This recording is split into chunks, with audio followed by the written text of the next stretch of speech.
On this week's episode of Devil's Trap Podcast, Shower, Steak, Cemetery.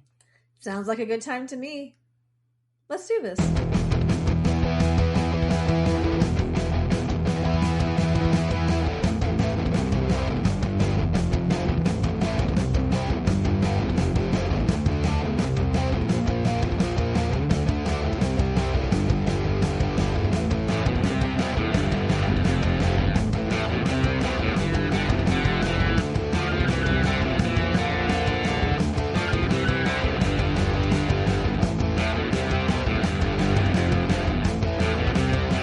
Welcome to this week's episode of Devil's Trap Podcast. I'm Diana.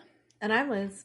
And we're going to talk about season 13, episode 6, Tombstone. Sometimes I want a Tombstone pizza. Oh, man.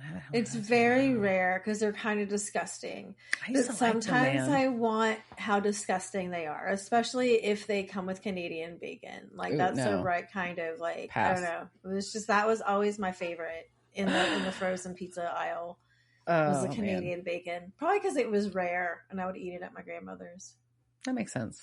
Makes sense. I don't think that's why they named this episode Tombstone, though. Not after the frozen pizza? No, I'm sad they didn't reference it at all. That's a shame. It's a missed opportunity, really. For sure. But. So what have you been up to? We celebrated Babe's birthday and a bunch of other family birthdays. Happy birthday, Babe. Yeah. And then we went to check out the Dallas FIFA Fan Fest at Fair Park. That was a lot of alliteration. Yes. Yeah.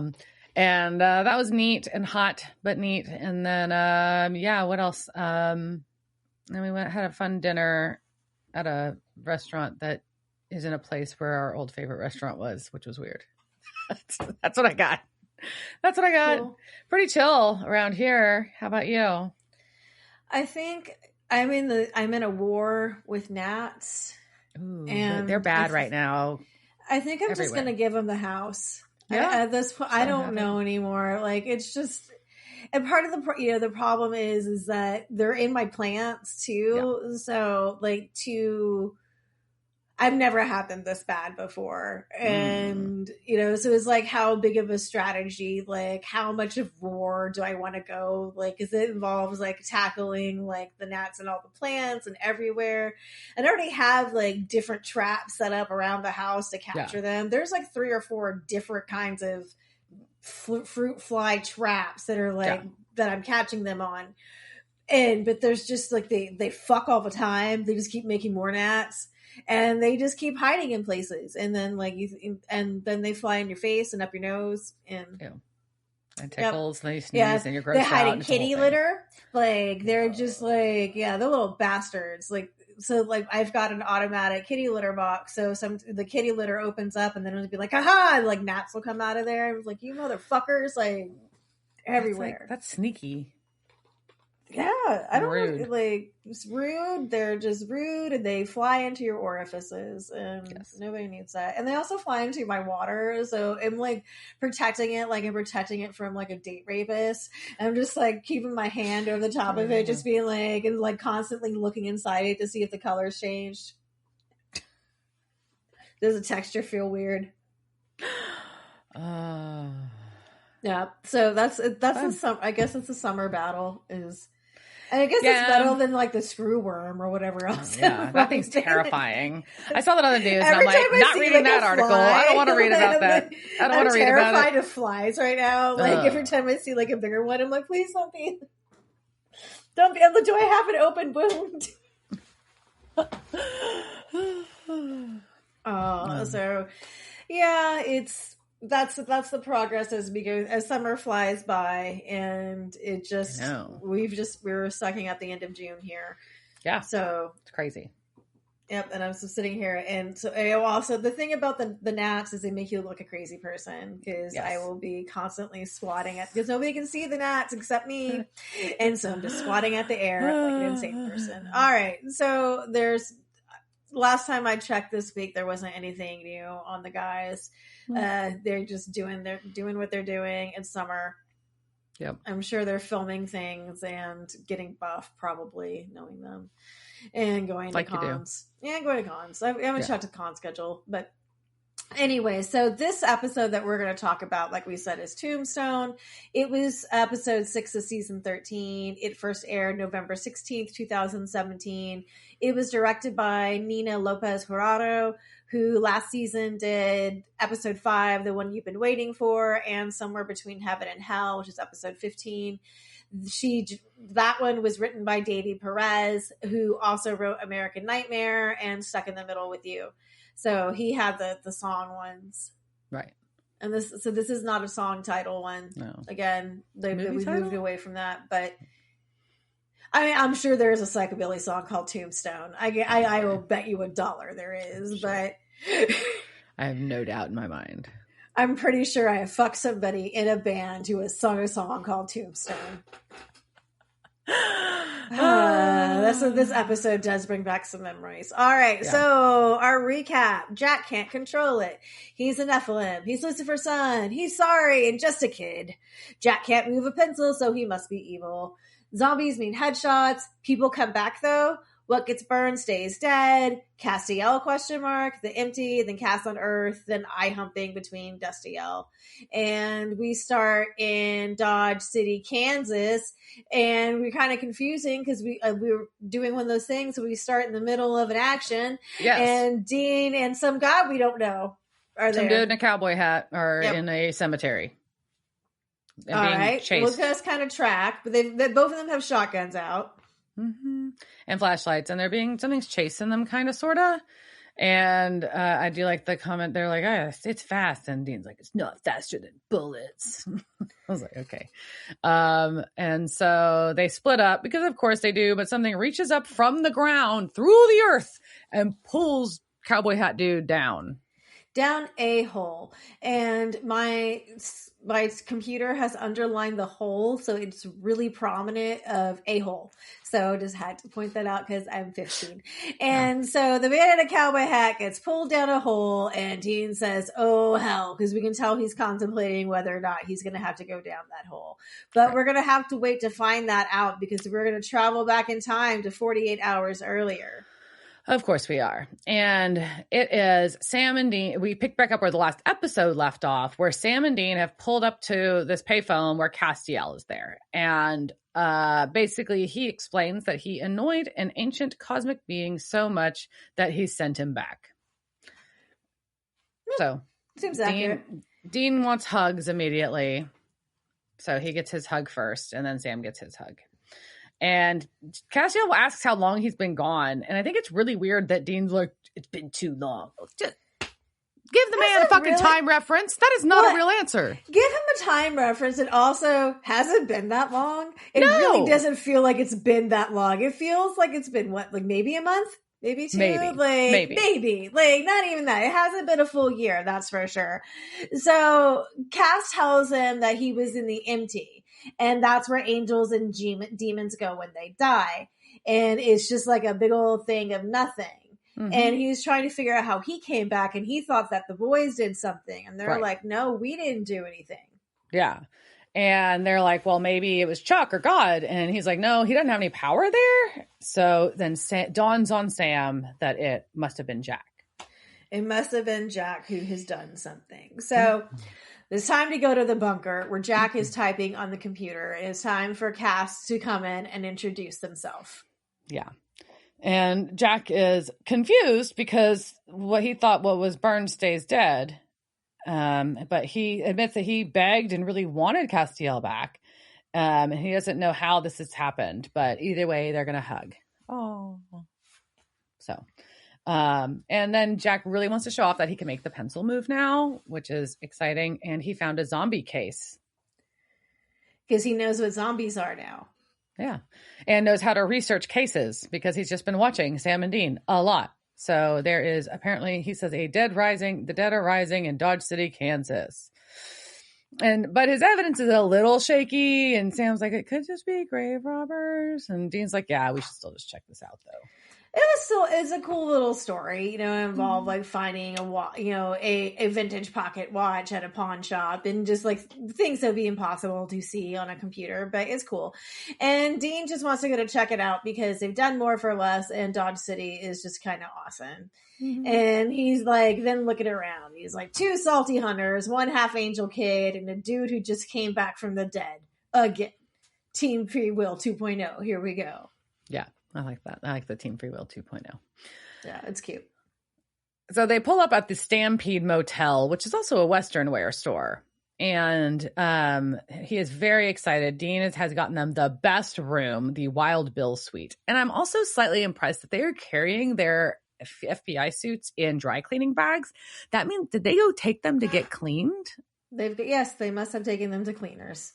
I'm slightly impressed. Yeah, and that they're not in duffel bags right now. Correct, like usual. Like squished up, rolled up in a ball, probably. Yeah. But anyway, so in the room, there's photos of a bunch of legendary cowboys and gunslingers, and Dean is stoked, and he is telling the stories about all of them. Yeah, and he's got the plan to get showers, steak, and then tomorrow they'll hit up the cemetery. I'm like, tomorrow, really? But I'm like, okay, that sounds like a plan, right? Those things all sound good to me. Those 3 things sound like something that would be on my list, right? That's like Liz's plans. That's very shower, steak, cemetery, cool. All right, so he's also very excited. There are stirrup hangers in the room. Yes. I was trying to imagine what those look like, and I kind of wish they had shown them. Yeah. Same.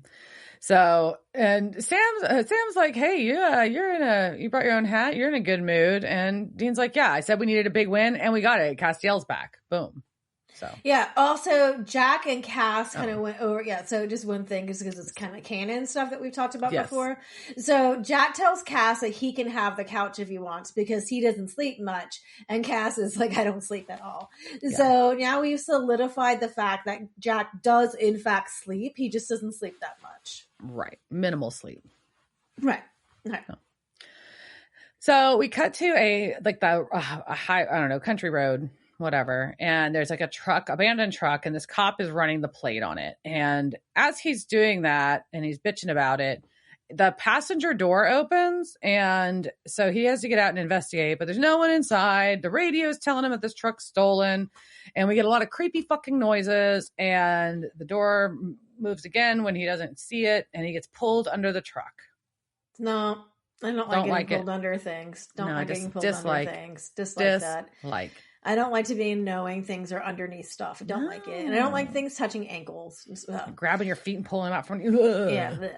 So we're going to go from that to the motel where the boys are sleeping. And Jack is filling Cass in and all the things that have tried to kill him so far. Yeah. And he's a little confused because he thought angels were good. And Castiel's like, well, in heaven, that's kind of relative. But he just wants heaven to be nice because he knows that Kelly is there. Oh, so Castiel is very complimentary of her and then of Kelly. And Jack's like, well, she had this message, and she, he remembers why they trusted Castiel. Jack remembers knowing about Castiel before he was born. Yeah, which is weird. Yeah, exactly. And Cass is, talking about how, Kelly believed that Jack would change the world for the better, and he knows that she was right and would be proud. Aww. So, in the middle of this, Jack is watching the scanner and hears the officer down thing. So he is going to run and wake up Dean, which is a terrible fucking idea. Yeah. So Dean pulls a gun on him. Mm-hmm. And then he just immediately wants coffee. And Cass is like, I told you, Dean is an angry bear sleeper. I was just like, I don't think I've ever heard people referred to as an angry sleeper. There's light sleepers, there's heavy sleepers, angry sleeper. So he is, Jack has heard the report that the victim is covered in bite marks, and he thinks it's like a zombie. So Sam and Jack are going to go to the graveyard while Dean and Cass are going to go to the crime scene after Dean finishes his fucking coffee. I know that look. Yeah, I know that face. Yeah. That's important. It can wait. So at the crime scene, Dean and Cass are waiting outside the car, and Dean looks like he's in Pulp Fiction. Oh, he's got his bolo. He's fucking ready. He is ready, and Cass has on a ridiculous hat. Oh, gosh. It's bad. And Dean tells Cass to act like he is from Tombstone. And Cass is confused. He's asking if he means the city. And Dean, of course, means the movie. The one with the guns and the tuberculosis. I'm your Huckleberry. And with the I'm your Huckleberry, we are going to go into some lore.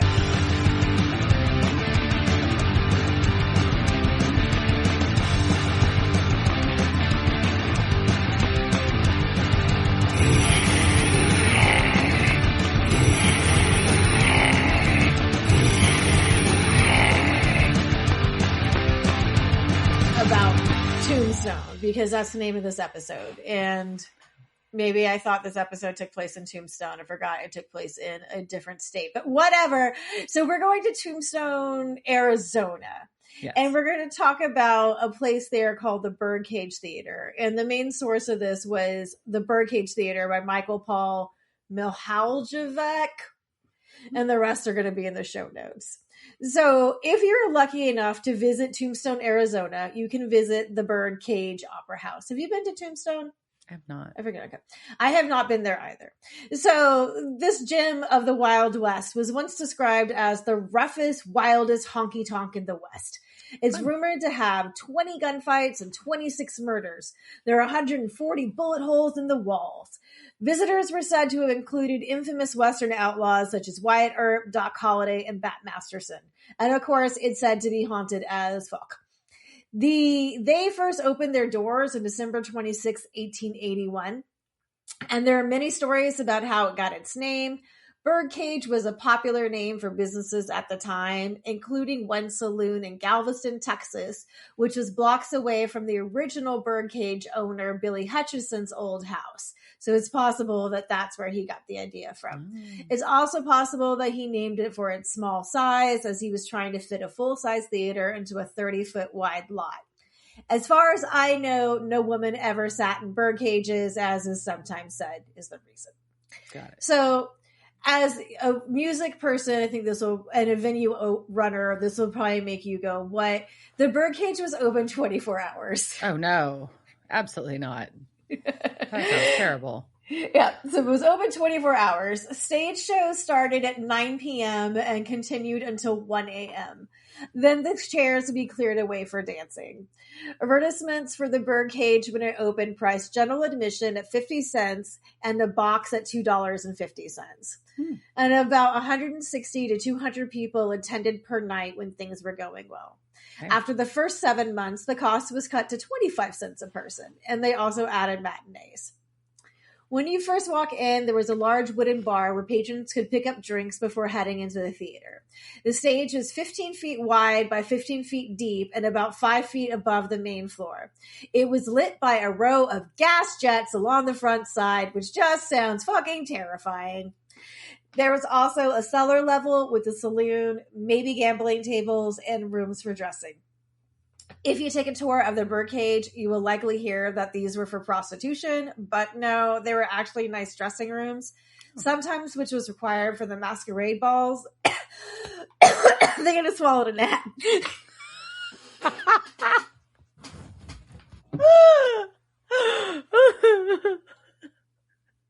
Sorry.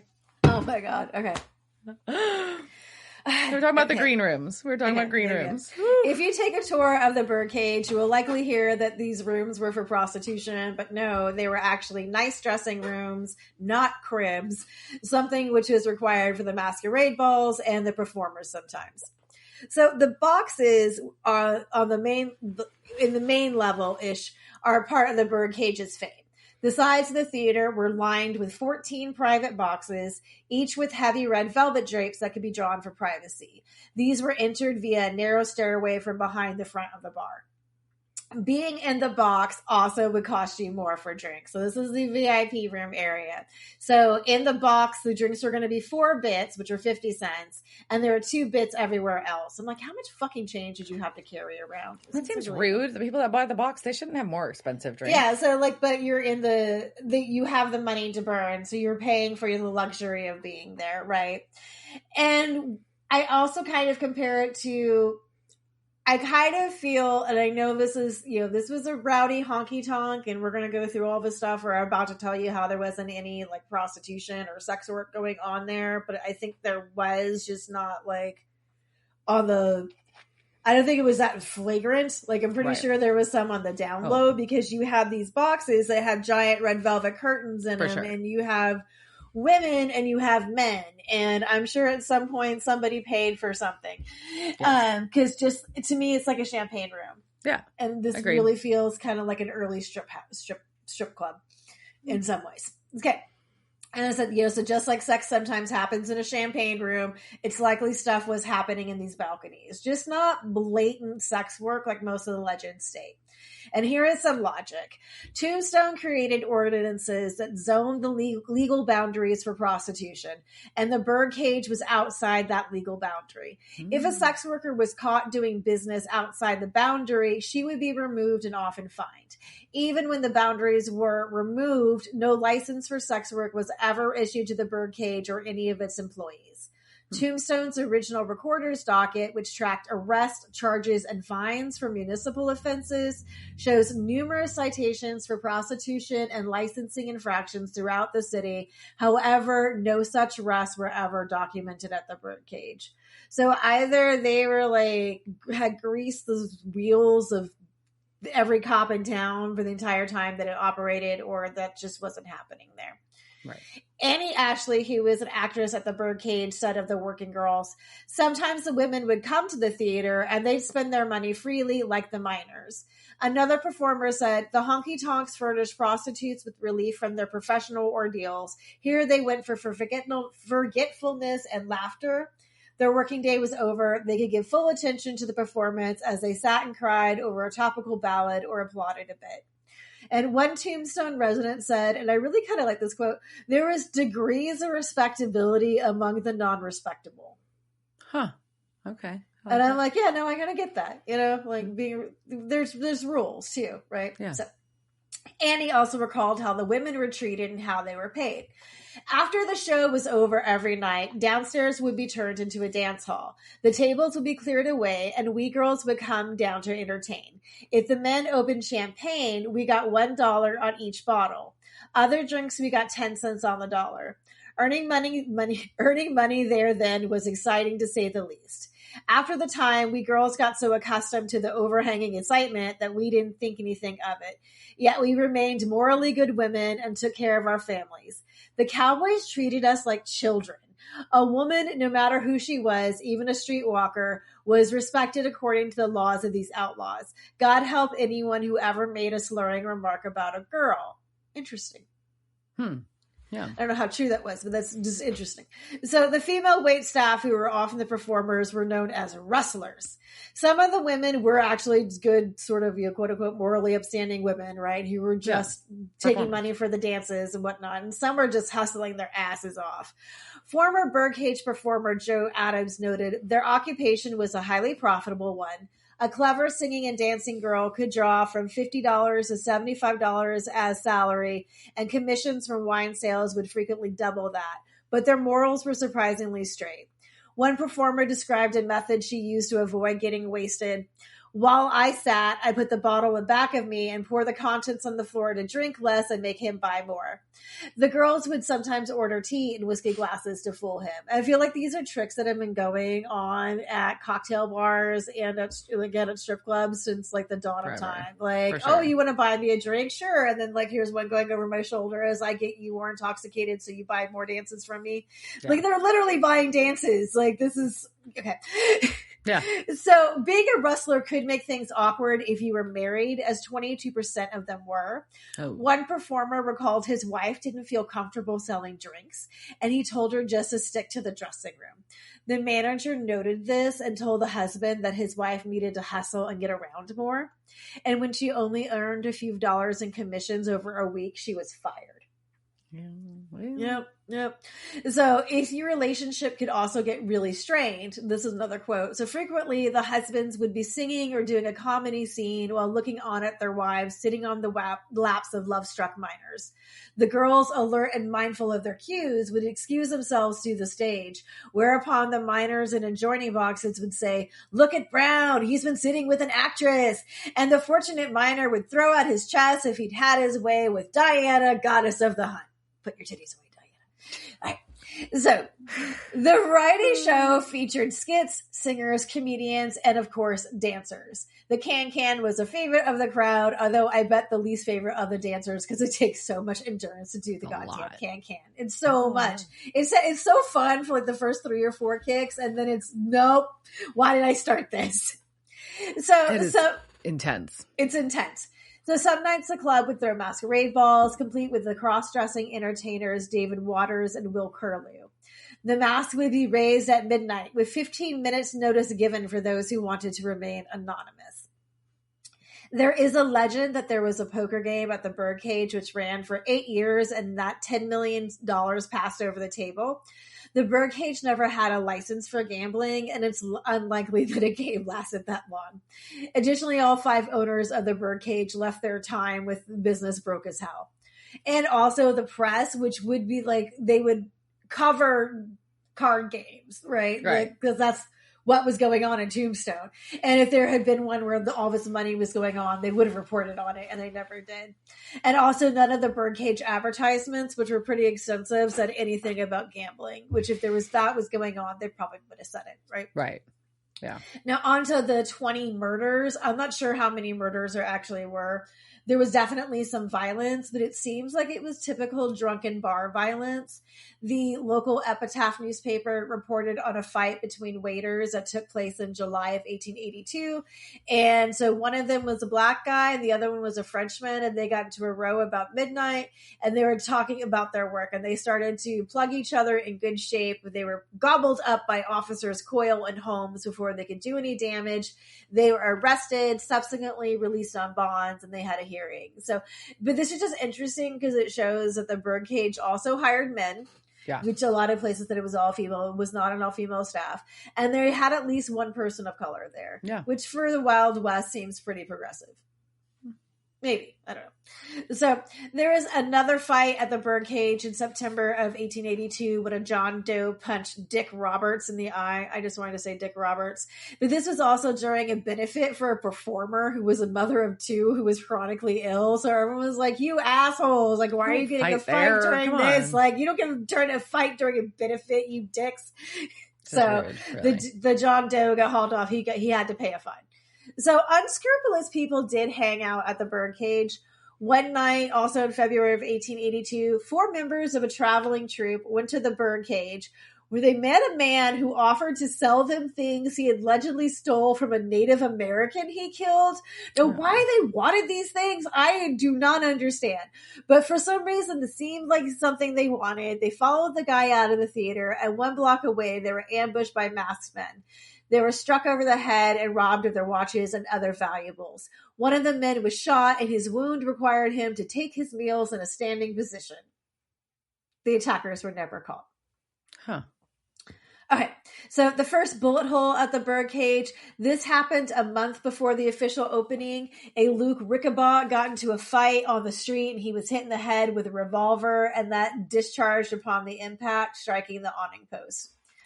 The first murder at the Birdcage. Before the Birdcage was built on the lot, the lot was owned by miners. Those miners lived in a frame cabin, and they appeared to have claimed the land by simply saying, "This land is mine," which is what people just did in the Old West sometimes. This is my land. So Billy Hutchison then paid them $600 for this claim. Morgan Earp and Fred Dodge were said to be living in the cabin in 1880 when Curly Bill Brocious, who was mentioned in this episode, shot and killed Marshal Fred White.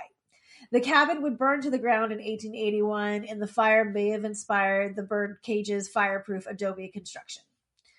The first death at the birdcage actually happened the morning after opening night when their stage manager, Harry Lorraine, died. He was only in his 30s, and the cause of his death was unconfirmed, but they think that he got sick on the trip from San Francisco to Tombstone. Yikes. Yeah. So, like I said, the buildings are said to be the building is said to be very haunted. Right. The Great Hall has the most, and that's just the big main theater, has the most paranormal activity, including smells of cigar smoke and whiskey. There are sounds of singing, laughing, talking, and gambling, like the shuffling of cards and rolling of dice, and that can be heard when there's nobody else around. There are also lots of apparitions of people in old-fashioned clothes, including a stagehand and black and white striped pants with a clipboard. I appreciate a ghost who takes a clipboard to the afterlife. Like, we gotta take organization. So we're good, you know. In one story, a $100 poker chip was found on a poker table in the basement. It was put in a safe until an expert could validate it. However, when they opened the safe, the chip was gone, and it was later found in a desk drawer. Yep. So the Ghost City tours have a bunch of apparitions they claim that are there, and you can go look at their website and ghostcitytours.com, and I was going to go through them, but they're just all kind of problematic to me. Like, it's like the lady in white, Margarita, a prostitute, murdered by a jealous client, crib number 2, in her white negligee, because of course she's in a white gown. And it was just like, she sings sad Spanish songs from her cage. And this is very problematic, but I can't believe they put this in here. Male visitors sometimes feel invisible hands caressing their faces while hearing her whisper prices in Spanish. Cuatro, cinco, like, what the fuck? Like, you made that, like, someone made that up, and I'm sorry, like, it's wrong.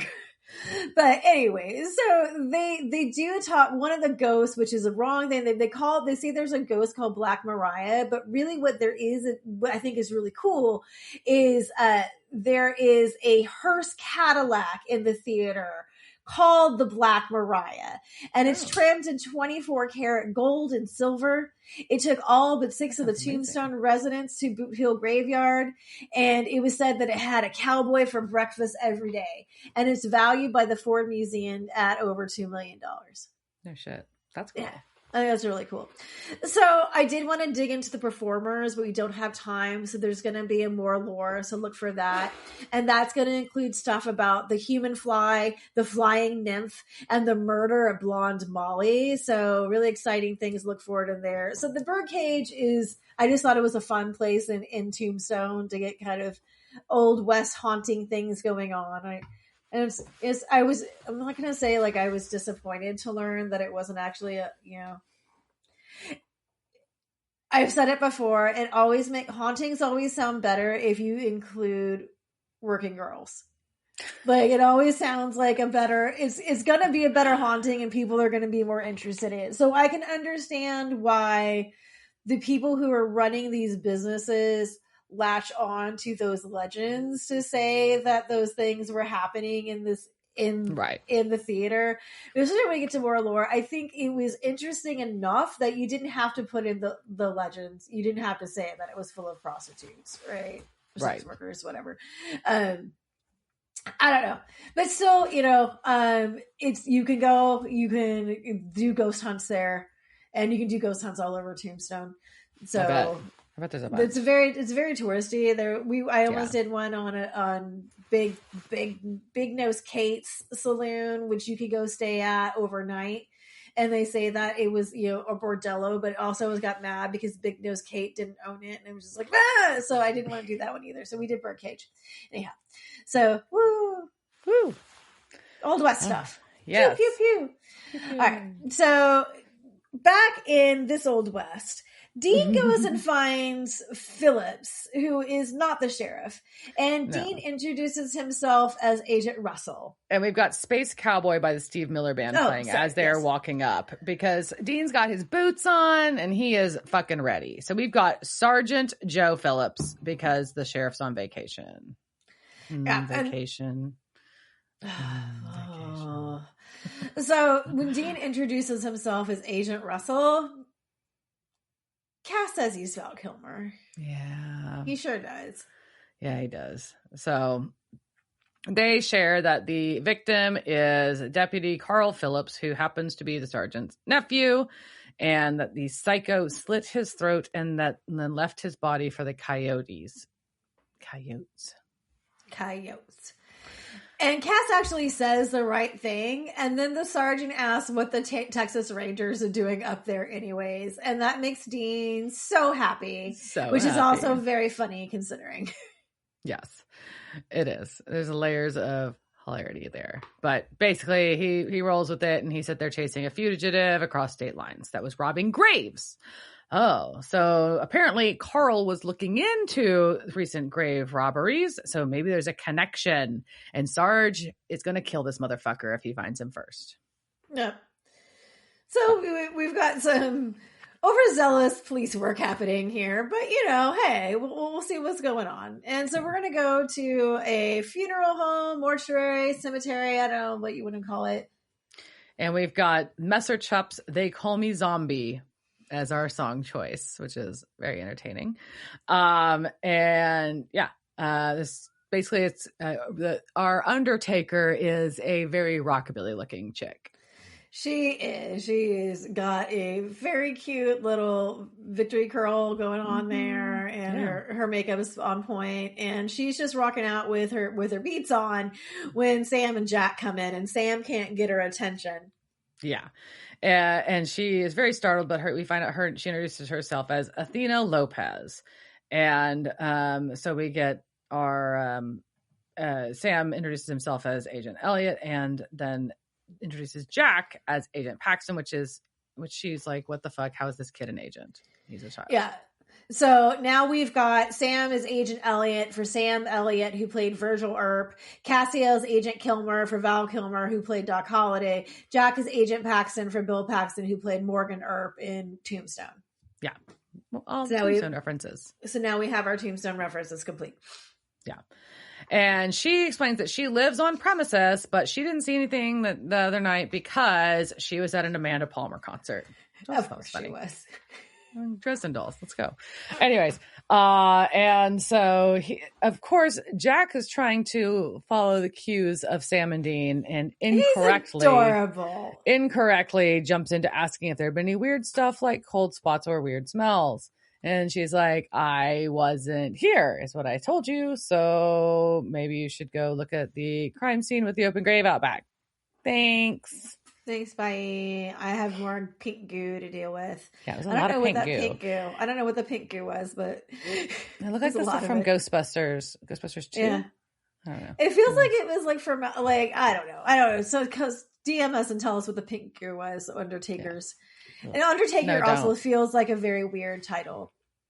It does. I was surprised she chose that as her introductory right? title. Like, is that, I don't know. Also, DM, tell us what you prefer to be called. Do you want to be a mortician? Do you want to be, is that different? I don't know.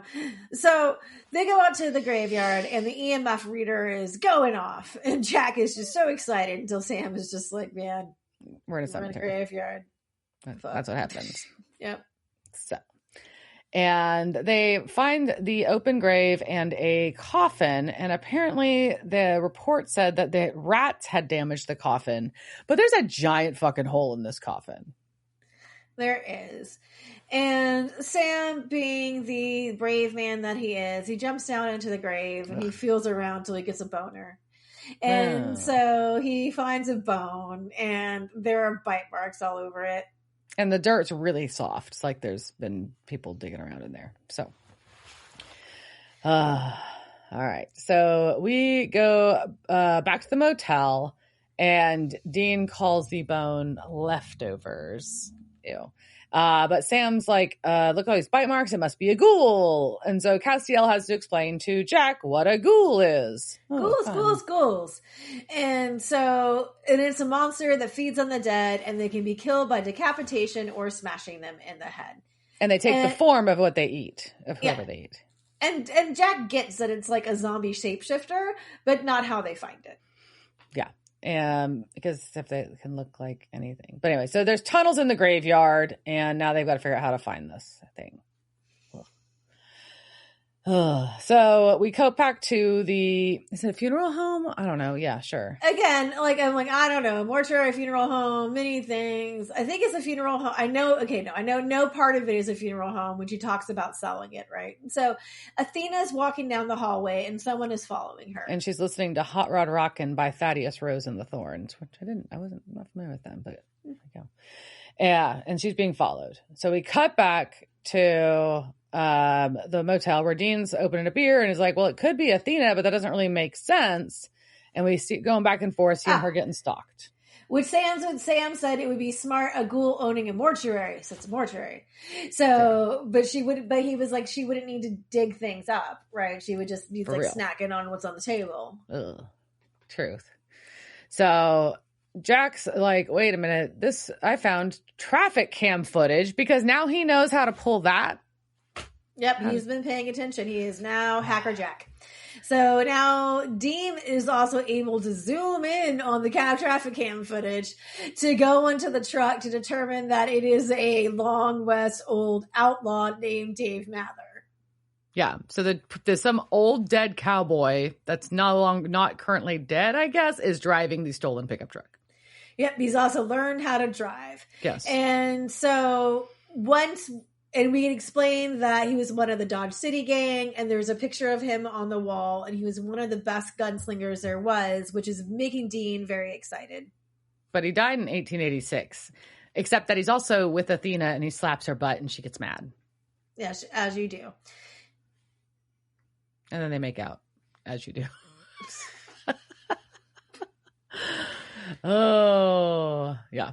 So Dave gives Athena a letter from that makeup school, and she's like, it's not just any makeup school. It's a Ben Carruth makeup and special effects program, and Ben Carruth is a special makeup effects coordinator in Supernatural. Oh, fun. Yeah, that's a good reference. I like it. But she got accepted, and she is so fucking excited, and he is not excited because it's in LA and it's expensive out there. And yeah. And so she's like, well, I can just sell the funeral home and go. And he's like trying to talk her out of it. And she's just kind of bummed. So she's like, whatever, I've got work to do. By the way, the FBI came by and they asked some weird ass questions. Yeah. About like cold spots and stuff. And you can see something triggering in his face. Mm-hmm. Yeah. So back to the motel, Dean has determined that the ghoul ate the Old West gunfighter and stole the truck. So there we go. And stole their face too. But and so Jack's like, oh wait, by the way, I've seen that guy before. That's also Athena's boyfriend. Ta-da! Yeah, because he saw a picture of Athena with Dave.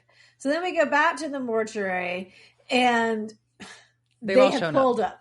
They've pulled up. All four just roll right up. And that's not intimidating at all. And they try to figure out what they're going to tell Athena. Are you going to tell her that the guy she is banging eats dead people and we're here to kill him? Or are they going to lie? And yeah, Jack and Cassiel are supposed to stay in the car while Sam and Dean go in. And she is fucking pissed. Like, who the fuck are you guys? They did not say that. They have not told her any of this. And they're like, why are you in my house? Because she also lives there. Yes. And they're like, we're looking for your boyfriend about grave robbing and murder. And she's like, he went to the bank. Okay. Yeah, so he ran to the bank. But unfortunately, Dave didn't just make a run to the bank. Dave went to rob the bank. Correct. So at the Stagecoach Credit Union, we have our security guard about to lock up, but Dave rolls in with a bandana on his face and a gun and says, howdy, partner, which is not very nice. And they're threatening the teller. They grab all the cash. And as he's walking out, Dean is there with a shotgun and says that robbing a bank was a bold move. Not wrong. Not wrong. But Dave has figured out that they're hunters, and he explains that this is his favorite suit, so he keeps a piece of Dave Mather to gnaw on. He goes around, does a gnaw on him like he's a piece of jerky. But then he's surrounded, and then much like OK Corral style, they all start shooting. Everybody's shooting. Everybody's fucking shooting. Everybody's taking cover. It's a shit show. But the security guard decides he's going to be a hero right when Jack decides he's going to be a hero. And it's Stop all bad. helping. All bad. Both of them. And so, yeah, Dave's shooting Jack. Jack's going to do his thing, but he flings Dave right as the security guard steps outside, and the security guard gets caught in Jack's magic fling flash. I don't know what you want to call it. And he gets his head bonked real bad. Yeah, and Dean chases Dave down the street, and he loses him. And we come back, and this guard Dean is running down the streets of the city with a shotgun, for the record. Yes, nobody like just full on out, just with my shotgun, just yep, it's normal. And no badge or anything out, and everyone. But this is just it's just Dodge City. It's just shit just happens there. And so when the guard is bleeding out, this is some bullshit. The cast can't heal him because he's already dead. And I'm like, what the fuck? Like, he had a head wound. Like, unless he died from the sonic blast itself, that would be different. But Dave Mather isn't dead. He's fine, so why they made it seem but I think that the security guard, they show it bashed him against the column, they show him hit his head against it. It's still a fucking head wound. Yes. Which Cass can heal. Right.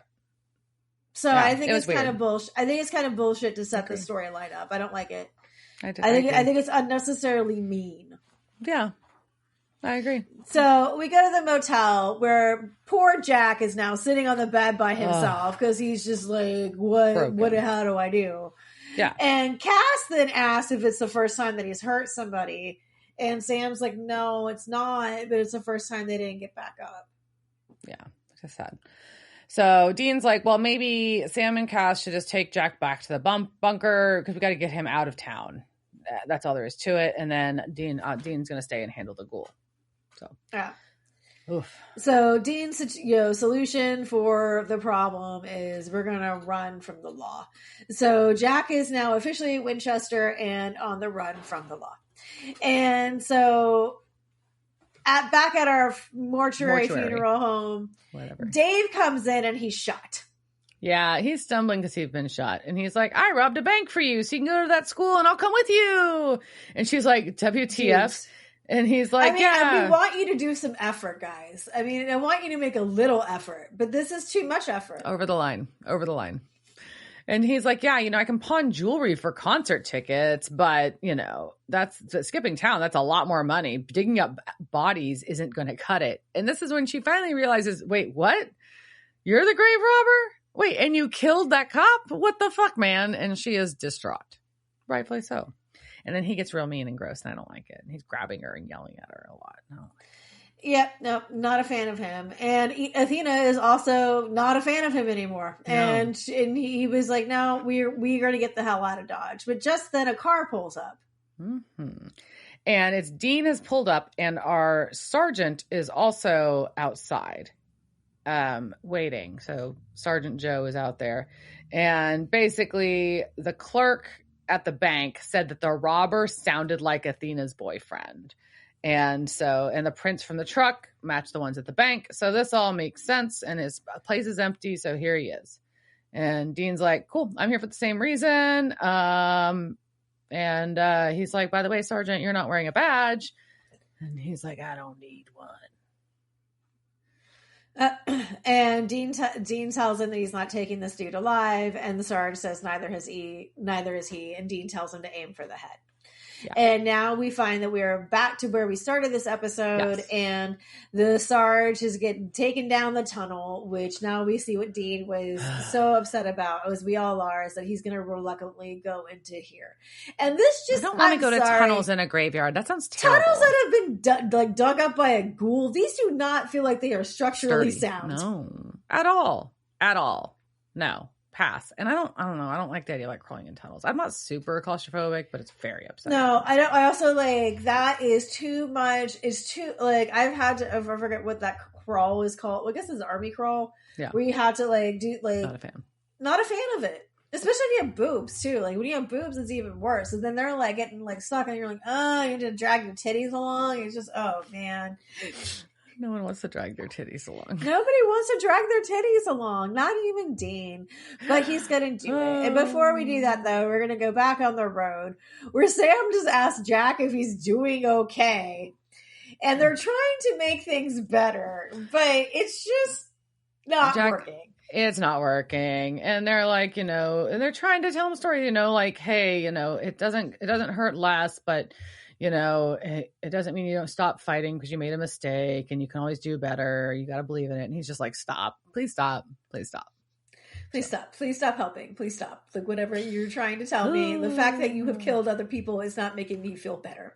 Right. So, but they still believe in him, which is, I can see like they're in a bad place. Right. Yeah. And but we're going to go back to the tunnels at the mortuary because they have led shockingly into the funeral home, basement of the funeral where she does her work. Yeah.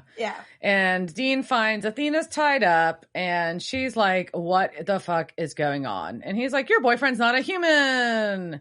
And Sarge is there, but he's injured and he was tossed around like a rag doll. Dave appears then. He is there, of course, and he has Dean put his hands up, and Athena's like, no, don't. And Dave's like, it's for us. She's like, there is no us. And Dean's like, ooh, breakup's a bitch. Anyways, it's funny. So Dave taunts Dean for coming down without a gun and how he isn't fast enough. And then Dean gets to quip in that no, but he is, and he steps aside, and the sergeant is there, and he blows Dave everywhere and all over everyone. And Dean says to Dave's headless body, happy trails, cowboy. Because of course he does. He has to do it. Oh, so ridiculous, Dean. So ridiculous. So Sarge and Dean walk through the cemetery and he's like, so what happened? And he's like, a guy named Dave killed the deputy and then he tried to kill you and you shot him dead. And I was never here. And security guard at the bank, Dave killed him too. Okay, bye. Bye. Which, it's a nice, neat way. It is a nice, neat package, but I feel, like I'm surprised the sergeant's going to let the security guard go that easy. Really? And maybe we'll circle back to that. It's too easy to believe it. With less, it's easier to believe that way. It's easier to believe that way, but knowing that that man had family and, small town shit, right? So, like, wanting to hold somebody accountable. I don't know. No, but it's even easier, though, because it's like, he's dead. We killed him. We already got our vengeance. Yeah. Oh, yeah. That's why I think. Anyways. But, yeah. All right. So, back at the bunker. Yeah. And Dean's like, yeah, killed the bad guy, saved the girl, and took care of it. And they're like, oh, they know that took care of it means that they covered for Jack. And he's like, wait, tell me about the security guard. What was his name? Did he have a family? And he's like, yeah, he had a family. So Jack's upset. And Sam's trying to, once again, continue making it better, explain that what they do is not easy. And we've all done things that we regret. And Jack's just Did I tell you about the time that I drank demon blood? Right. Well, no biggie. And Jack's just like, I know y'all are afraid of me. Maybe I am a monster. And Dean's like, no, I thought you were, but you're not. We've all done bad and we've all got blood on our hands. And if you're a monster, we're all monsters. And that's it's a very dark, and weird and sad, but sweet come around for Dean.